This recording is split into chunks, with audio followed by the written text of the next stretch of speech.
বন্ধুরা চলে আসলাম নতুন আরেকটি ভিডিও নিয়ে। যেহেতু এখন গরমকাল চলে আসছে, এখন কিন্তু প্রচুর লোডশেডিং হবে, আর এই সময় কিন্তু আমাদের রাউটার অনু ইত্যাদি বন্ধ থাকবে।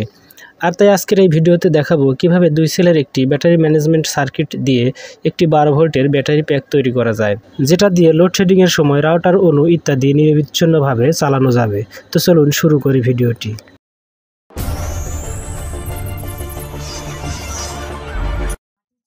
এই কাজটি করার জন্য প্রথমে প্রয়োজন হবে এরকম একটি বিএমএস সার্কিট। সাধারণত 12 ভোল্টের ব্যাটারি প্যাক তৈরি করার জন্য 3S বিএমএস সার্কিট ব্যবহার করা হয়। সেখানে এটা হলো 2S বিএমএস সার্কিট, মানে এই সার্কিটের সাহায্যে 2 ব্যাটারি দিয়েও 12 ভোল্টের ব্যাটারি প্যাক তৈরি করা যায়। প্রথমে চলুন এই সার্কিটটি সম্পর্কে প্রাথমিক কিছু ধারণা নিয়ে নেওয়া যাক। প্রথমে দেখুন সার্কিটের এপাশে রয়েছে বি নেগেটিভ ও বি পজিটিভ, অর্থাৎ এখানে ব্যাটারি পজিটিভ ও নেগেটিভ প্রান্তগুলো কানেক্ট করতে হবে। আর এখানে দেখুন লেখা রয়েছে বিএম, তার মানে এখানে 2 ব্যাটারির মাঝে যে সিরিজ কানেকশন করা হবে সেই ব্যাটারি দুটির নেগেটিভ ও পজিটিভ প্রান্তের একটি কানেকশন এখানে দিতে হবে। এটা আরো ভালোভাবে বোঝা যাবে যখন কাজটা করে দেখাবো তখন। আর এখানে যে পি পজিটিভ ও নেগেটিভ লেখা রয়েছে এটা হলো সার্কিটে পাওয়ার দেওয়ার জন্য, তার মানে এখান দিয়ে ভোল্টেজ ইন ও আউট হবে, আর এটার মাধ্যমে ব্যাটারি চার্জও হবে।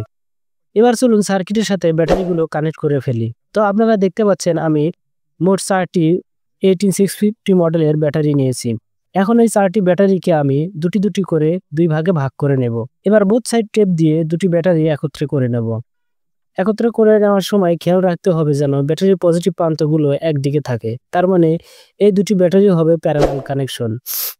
এটা হয়ে গেলে অপর 2টি ব্যাটারিও একত্রে করে নেব। এগুলো একইভাবে নেগেটিভ প্রান্তগুলো একদিকে ও পজিটিভ প্রান্তগুলো একদিকে করে আটকাতে হবে। এবার এই 4টি ব্যাটারিকে নেগেটিভ ও পজিটিভ সিরিজ আকারে কানেকশন দিতে হবে। এখানে 2টি ব্যাটারির পজিটিভ প্রান্ত আছে ও অপর 2টি ব্যাটারির নেগেটিভ প্রান্ত আছে। এই কানেকশনটা একটু খেয়াল করে দিতে হবে, কারণ এখানে কোনো প্রকার উল্টাপাল্টা কানেকশন করা যাবে না। দেখুন আমি কিভাবে এখানে কানেকশন ঠিক করেছি। প্রথমে 2টি ব্যাটারির পজিটিভ ও নেগেটিভ একত্রে করে নিয়েছি। তারপর এই 2টি ব্যাটারির নেগেটিভ প্রান্তের সাথে অপর 2টি ব্যাটারির পজিটিভ প্রান্ত সিরিজ আকারে যুক্ত করেছি। ফলে এখানে 2টি ব্যাটারির সিরিজ কানেকশন হয়েছে। আমি এখানে 2টো করে সেল ব্যবহার করেছি, যাতে করে এই ব্যাটারি প্যাকের অ্যাম্পিয়ারটা একটু বেশি হয় এবং এখান থেকে দীর্ঘ সময় ব্যাকআপ পাওয়া যায়। এখন এই প্রান্তের সাথে খানিকটা কেবল লাগিয়ে নিতে হবে। এই কেবলটি দিয়ে সার্কিটের সাথে এই প্রান্তের কানেকশন করতে হবে। তো আমি যথারীতি কানেক্ট করে নিলাম। এবার ব্যাটারি প্যাকটি অপর যে 2টো নেগেটিভ পজিটিভ প্রান্ত রয়েছে সেটার সাথে 2টি কেবল কানেকশন করে নিতে হবে। দেখতে পাচ্ছেন আমি নেগেটিভ প্রান্তের সাথে কালো কেবল লাগিয়ে নিলাম। এবার অপর পজিটিভ প্রান্তের সাথে নীল কেবল লাগিয়ে নেব। দেখতে পাচ্ছেন লাগানো হয়ে গেছে। এবার এই কেবলগুলো বিএমএস সার্কিটের সাথে লাগাতে হবে।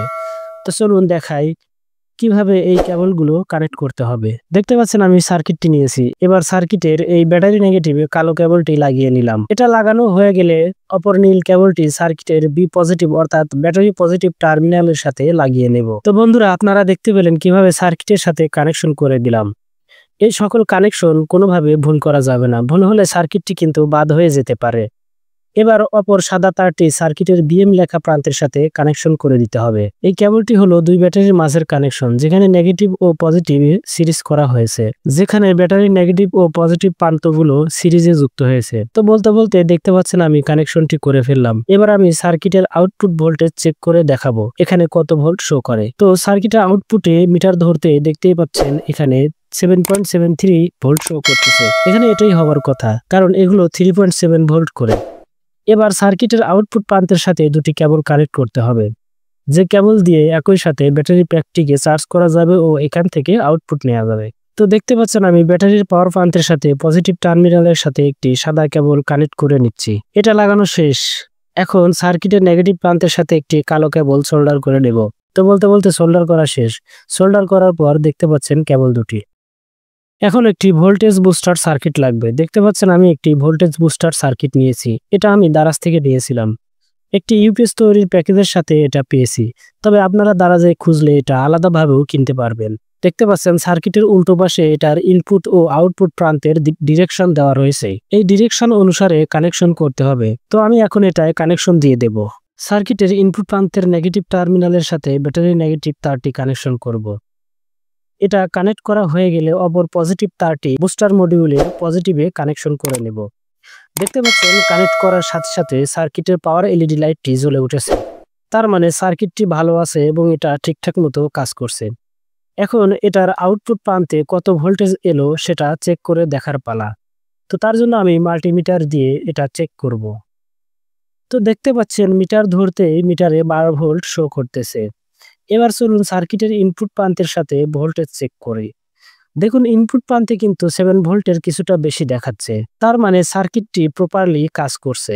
এখন এখানে 12 ভোল্টের কোনো ডিভাইস চালিয়ে দেখতে হবে এটা আসলেই কাজ করে কিনা, বা এটা দিয়ে আদৌ 12 ভোল্টের কোনো ডিভাইস চালানো যাবে কিনা। এটা ঠিকঠাক মতো কাজ করলে এটা দিয়ে 12 ভোল্টের ছোটখাটো যে কোনো ডিভাইস খুব সহজে চালানো যাবে।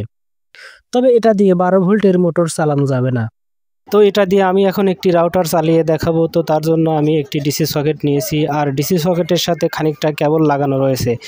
এখন এই ডিসি সকেটের কালো কেবলটি বুস্টার মডিউলের নেগেটিভে কানেক্ট করব, আর অপর লাল কেবলটি কানেক্ট করতে হবে বুস্টার মডিউলের পজিটিভের সাথে।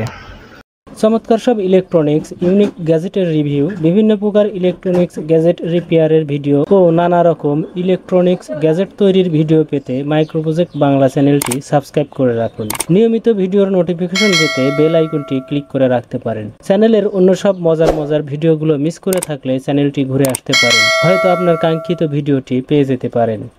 বন্ধুরা, এবার আমি আপনাদেরকে একটি 12 ভোল্টের রাউটার চালিয়ে দেখাবো। এটা দিয়ে দেখবো এটা আসলে 12 ভোল্টের কোনো ডিভাইসকে চালাতে সক্ষম কিনা। তো তার জন্য দেখতে পাচ্ছেন আমি একটি রাউটার নিয়েছি। এটা রুজি ব্র্যান্ডের একটি রাউটার। এটা 12 ভোল্টে অপারেট করে। দেখতে পাচ্ছেন রাউটারের পিছনে এখানে লেখা রয়েছে 12 ভোল্ট 1 অ্যাম্পিয়ার। তো আমি এখন এই রাউটারে পাওয়ার দিয়ে দেব।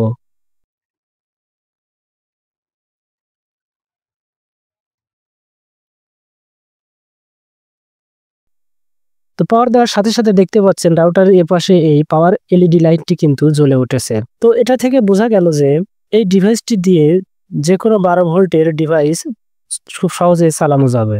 তবে সেই ডিভাইসগুলো একটু ছোট ধরনের হতে হবে, মানে এগুলো কম অ্যাম্পিয়ার কনজিউম করে এমন ধরনের ডিভাইস হতে হবে।